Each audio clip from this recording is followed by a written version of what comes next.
हट जाइए थोड़ा सा। वो जमीन के अंदर से बहुत गहराई से भी पानी को सोख सके, अवशोषित कर सके। तो रेगिस्तानी जो पौधों की विशेषता है, तो मुख्य विशेषताएं, एक तो पत्तियां, उनकी पत्तियां अनुपस्थित है भी तो कांटों में बदल चुकी है, अपना क्षेत्रफल कम करके कांटे बन चुकी है, जिससे वाष्पोत्सर्जन के द्वारा कम से कम जल हो, दूसरी उनकी जड़ें गहराई में सर थोड़ा हट जाइए, जमीन के अंदर तक का पानी को आराम से सोख सके, अवशोषित कर सके। वहां के जो जीव हैं, जैसे मान लीजिए वहां का प्रमुख जीव क्या है, ऊंट, जिसे हम लोग रेगिस्तान का जहाज कहते हैं। उसके शरीर में भी बहुत सी ऐसी विशेषताएं हैं, विशेषताएं उसके शरीर में विकसित हो गई हैं, जो उन्हें उस शुष्क और गर्म इलाके में रहने के योग्य बनाती। उनके शरीर में कौन सी विशेषताएं विकसित हो गई, जैसे कि उसकी जो चमड़ी है, उसकी त्वचा है, बहुत मोटी होती है, सूर्य की गर्मी से वह बच सके और उसके शरीर से कम पसीना निकले, कम से कम पानी की हानि हो। उसकी त्वचा एक तो मोटी है। दूसरी विशेषता, उसके जो पंजे हैं, जो उसके कैसे हैं पंजे, वो गद्दीदार, जिससे वो रेत में आसानी से चल सके, आसानी से दौड़ सके। उसके जो पंजे हैं वो भी गद्दीदार हैं। दूसरी विशेषता, और क्या विशेषता है, वो अपने अंदर भोजन और पानी को उसके पीठ में जो है ऊबड़ पाया जाता है। एक ऊंचा सा स्थान आप लोगों ने देखा होगा, उसकी पीठ की संरचना विशिष्ट रचना रहती है और पीठ के ऊपर उसके ऊबड़ पाया जाता है, उसमें चर्बी इकट्ठा रहती है, वसा इकट्ठा रहती है। तो ऊंट क्या है, बिना भोजन और पानी के भी कई दिनों तक जीवित। और क्या विशेषता है उनके शरीर पे, बच्चों, उसके जो आंखों में जो बाल हैं, आंखों में और आंखों में जो बाल हैं, बड़े बड़े पाए जाते हैं, जिससे रेत भरी हवाओं से वो सुरक्षित रहे, और रेत भरी हवाओं में उसकी आंखें जो है सुरक्षित रहे, तो आंखों में बड़े बड़े बाल पाए जाते हैं। इस तरह से वहां का जो जीव है, उसके शरीर में विशिष्ट प्रकार की संरचनाएं, विशिष्ट प्रकार का उसका स्वभाव विकसित हो गया है, जो जिससे वह अपने आवास में सफलतापूर्वक रह सकता है। इसी प्रकार से स्थल के, मरुस्थल के जो जीव हैं, यदि हम सांप की बात करें या चूहे की बात करें, उनके तो ऊंट की तरह बड़े बड़े पैर नहीं हैं, लेकिन उनमें भी वो कैसे जिंदा रहते हैं उन इलाकों में, बच्चों गहराई में अपना बिल बनाते हैं। चूहे जमीन के अंदर गहराई में जाकर अपना बिल बना लेते हैं, अपना आवास बना लेते हैं, और बाहर के वातावरण का प्रभाव जमीन के अंदर ज्यादा न पड़े और वो वहां सुरक्षित रह सके। इसी प्रकार से यदि रेगिस्तानी इलाके को घूमने के बाद यदि हम लोग पर्वतीय इलाके की ओर चले, किसी पर्वतीय इलाके की कल्पना करें, जहाँ खूब सारी पहाड़ियां, चारों तरफ हरियाली हो, वहां के पेड़ पौधों की, वहां के जीव जंतुओं की क्या विशेषताएं हैं। बच्चों, जो पहाड़ी इलाके हैं, तो एक तो वह इलाका क्या है, हमेशा ठंडा रहता है। वहां के जो, और कभी कभी ठंडी के मौसम में वहां बर्फबारी भी होती है। वहां के जीव जंतु और पेड़ पौधे में विशिष्ट प्रकार के लक्षण विकसित हो गए हैं, जिससे वह अपने आप को जीवित रख सके, सुरक्षित रह सके।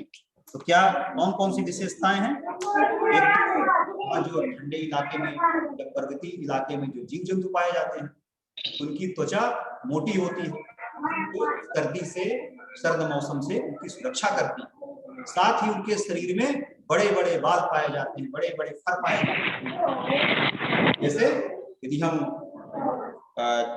जम्मू कश्मीर की तरफ घूमने जाएं, वहां की जो बकरियां हैं, तो उनके घने बाल पाए जाते हैं। वहां का जो जीव है याक, उसके भी बड़े बड़े बाल पाए जाते हैं। साथ ही पहाड़ी जो बकरियां होती हैं, उनके जो पैर हैं, जो खुर हैं, वो यहाँ की बकरियों से भिन्न है, जिससे वो आसानी से पहाड़ों पर दौड़कर चट्टानों में चढ़ सकते। यहाँ की बकरियां उन पहाड़ों में बच्चों नहीं चढ़ पाएंगे, तो यह विशेषता है। इसी प्रकार से यदि वो जो ठंडे इलाके में जो पेड़ पौधे पाए जाते हैं, एक तो वहां पहाड़ों में जो पेड़ पौधे हैं, तो इस प्रकार से उनकी जड़ें मजबूती से मिट्टी को बांध के रखती हैं, क्योंकि वहां हमेशा हवा चलती रहती है। पहाड़ उनकी जड़ें भी मजबूती से मिट्टी को बांध के रखती हैं। पेड़ पौधे ऐसे होते हैं जिससे तेज हवाओं से जो टूटे रहते हैं, और कभी यदि बर्फबारी हो जाए तो बर्फ आसानी से खिसक कर नीचे आ जाती है। उनकी पत्तियां कैसी होती हैं? नुकीली पत्तियां, साथ में जो पेड़ आकार के पेड़ होते हैं, इस प्रकार के पेड़, जिससे बर्फ उनमें न जमा होने पाए। बर्फबारी हो भी तो बर्फ आसानी से खिसक कर नीचे आए। बच्चों, इसी प्रकार के आपको यदि आप इन इलाकों में घूमने के लिए जाएं, इसी प्रकार के आपको वहां घर मिलेगा। वहां के घरों की छतें इस प्रकार से नहीं जैसे कि आपके गांव के घरों की छतें। वहां की छतें समतल न होकर वो भी ढालदार बनाई गई, जिससे कि यदि बर्फबारी हो या तेज पानी बरसे आराम से और शीघ्रता के साथ नीचे गिर जाए। इसके बाद बच्चों, यदि अगले और दूसरे प्रकार के आवासों की चर्चा हम लोग करें, तो आप लोग गर्म इलाका भी घूम लिए और पहाड़ी क्षेत्र भी घूम लिए। यदि हम लोग घास के मैदान की चर्चा करें, तो वहां जो जीव जंतु पाए जाते हैं उनके शरीर में भी विशिष्ट संरचनाएं विकसित हो गई, जिससे वह उन इलाके में सफलतापूर्वक अपना जीवन यापन कर सकें, आराम से रह सकें और अपनी जनरेशन को भी बढ़ा सकें, और साथ में उनके भोजन की भी व्यवस्था हो। इस तरह से घास के मैदान में जो जीव जंतु रहते हैं उनकी क्या विशेषताएं हैं, चलिए उनकी बच्चों जो विशेषताएं हैं है, एक तो घास के मैदान का जो जीव है वो क्या है, दूसरा जीव है हिरण। इनके शरीर में क्या विशेषताएं हैं? एक तो घास के रंग का, जैसा कि बाघ का रंग है, जैसा कि घास का रंग है उसी प्रकार से बाघ का भी रंग है, जिससे वह आसानी से इसमें छिप सकता है। और साथ में क्योंकि मैदानी इलाके में घास के मैदान में बड़े पेड़ पौधे भी बच्चों पाए जाते हैं, जिससे इनके अंदर इस प्रकार की विशेषता है कि वो तेजी से दौड़ लगा सकते हैं बिना बाधा, क्योंकि बाधक पेड़ पौधे होते हैं तो जिससे दौड़ नहीं सकते। लेकिन मैदानी इलाके में पेड़ पौधों की कमी है, घास का मैदान है, जिससे उनके शरीर में ऐसी विशेषता विकसित हो गई, दौड़ सकते। दूसरे जीव की चर्चा करें जो घास के मैदान में रहता है, वह है हिरण। हिरण को भी यहाँ तेज दौड़ने की जरूरत पड़ती है, क्योंकि नहीं तो बाघ उसे खा जाएगा। तो शिकारी से बचने के लिए हिरण के शरीर में भी विशेषता है कि उसके तो एक तो बड़े बड़े कान होते हैं, जिससे वह धीमी आवाज को भी हिरण सुन लेता है और शिकारी जीव से बच पाता है। और उसकी मजबूत टांगे और उसकी आंखें कैसी हिरण की रहती हैं, आंखें सामने न होकर थोड़ा सा पार छुपी हो, यानी कान की तरफ उसकी आंखें रहती हैं, जिससे वह चारों तरफ बड़ी ही आसानी से देख सकता है और अपनी मजबूत टांगों से बहुत तेज दौड़ सकता है हिरण। तो हिरण के अंदर भी विशेषताएं हैं मैदानी इलाके में जो उसे रहने के योग्य बनाते हैं।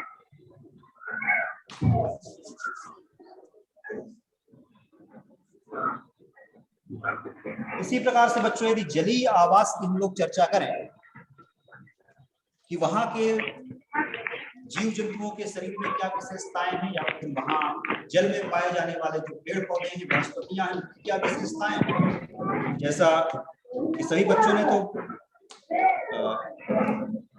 5 जलीय जीव जंतु में से मछली सभी बच्चों ने देखी हो। तो मछली श्वसन कैसे करती है, सभी आप लोग पहले से जानते हैं कि सभी जीव को जीवित रहने के लिए ऑक्सीजन की जरूरत है। अब मछली जो है पानी में घुली हुई ऑक्सीजन सांस लेने के लिए उपयोग करती है। इसके लिए उसके शरीर में विशेषता है। क्या विशेषता है? उसमें गिल्स पाए जाते हैं, गलफड़े पाए जाते हैं। दूसरी विशेषता क्या है? मछली पानी में रहकर भी सड़े नहीं, मरे नहीं, उसकी त्वचा खराब नहीं होती, तो उसके ऊपर एक मोम जैसी परत पाई जाती है। अगली विशेषता, जो मछली है उसका शरीर बच्चों धारा रेखी होता है, यानी नाव का आकार होता है। जैसे कि नाव आप लोग देखते हैं, नाव बीच में चौड़ी और आगे पीछे नुकीली, इसी प्रकार से मछली का शरीर बीच में फूली सी मोटी सी और आगे की तरफ नुकीली। तो दूसरी विशेषता यह मछली के शरीर में होती है जो उसे आसानी से पानी में तैरने के योग्य बनाती है। यदि जलीय पेड़ पौधों की बात, वनस्पतियों की बच्चों बात करें तो वनस्पतियों में भी कुछ विशेषताएं हैं जो पानी में उन्हें रहने के योग्य बनाती है। जैसे कुछ जैसे मान लीजिए कमल के पौधे को आपने, तो कमल के पौधे की पत्तियों में एक मोम जैसी एक परत पाई जाती है, जिसके कारण से वो पत्तियां पानी में रहकर भी नहीं सड़ती। दूसरी क्या विशेषता है कि कमल के का जो तना है उसके अंदर वायु के कोष्ठ पाए जाते हैं, अंदर से तना खोखला रहता है जिसमें पर्याप्त मात्रा में वायु भरी होती है, जिससे यह हल्के होकर पानी में ऊपर की तरफ सतह में तैर सकते हैं। तो इस तरह से जलीय पौधों की भी बच्चों विशेषताएं हैं।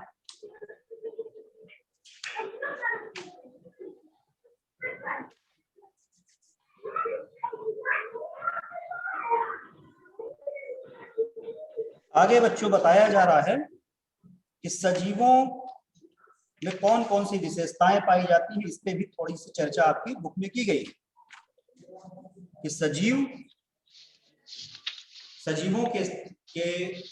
की कौन कौन सी विशेषताएं हैं। चलिए इसमें भी 5 मिनट टाइम बचा हुआ है, इसको भी देख लेते हैं। सजीवों की विशेषताएं या सजीवों के लक्षण। सजीवों की विशेषताएं।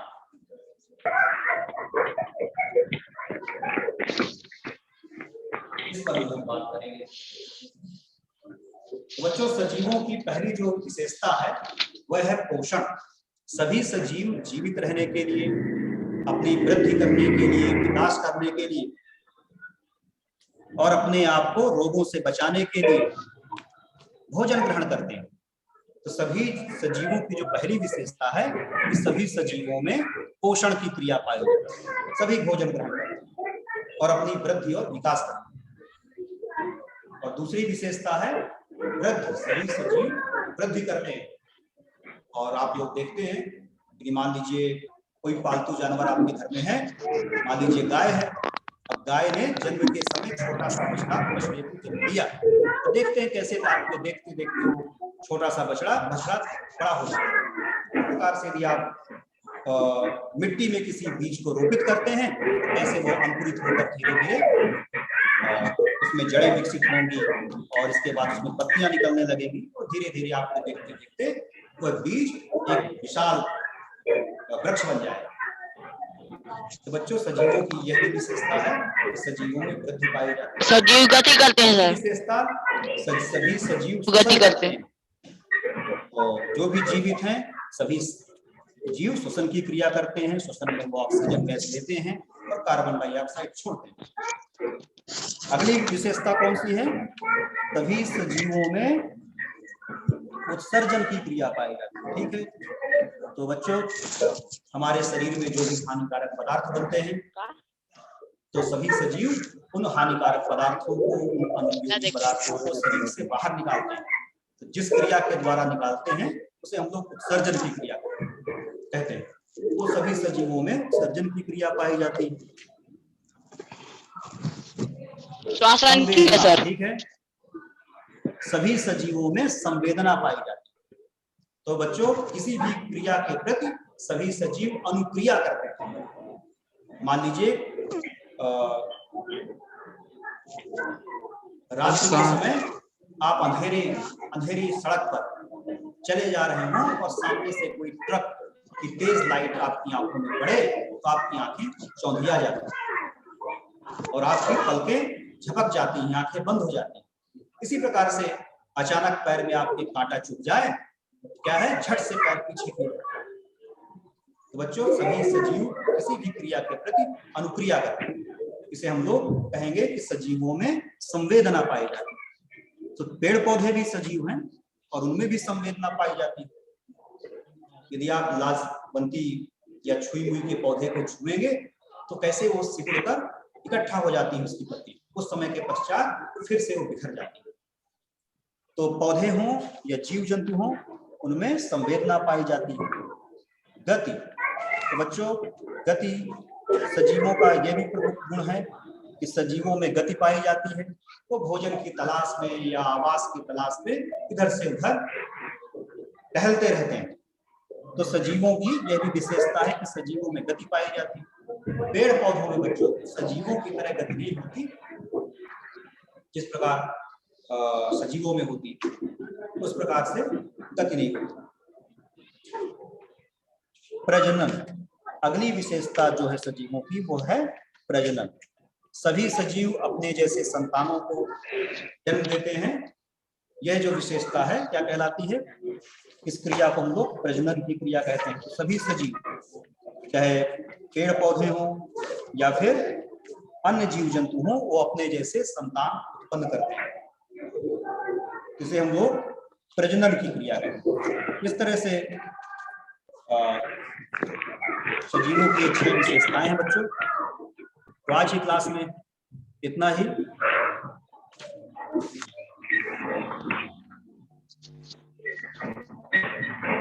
इसकी एक्सरसाइज बच्चे सभी कर लेंगे। इससे पूर्व भी आपको, है ना, YouTube के माध्यम से इसके प्रश्न उत्तर ब्लैक बोर्ड पे लिखाए गए थे, वो वीडियो उपलब्ध हैं, जिन्हें आप लोग देख सकते हैं और इसके प्रश्न उत्तर देख कर लिख लेंगे। Yes sir.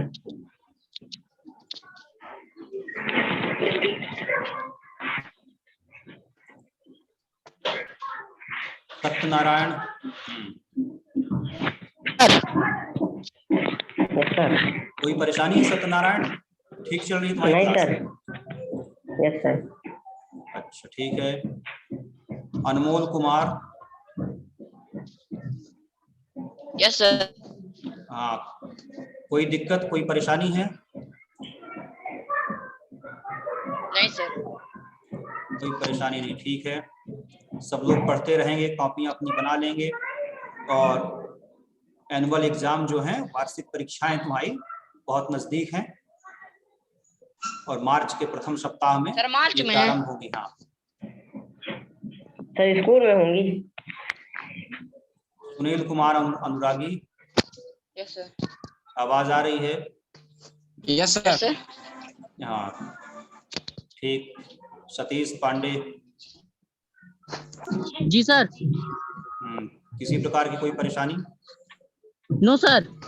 हाँ, कोई समस्या हो तो नो सर। मोबाइल पे कॉल करके भी आप अपनी बात बता सकते हैं। जी जी सर। सर। Yes sir. ठीक है, चलिए। जी जी सर। सर।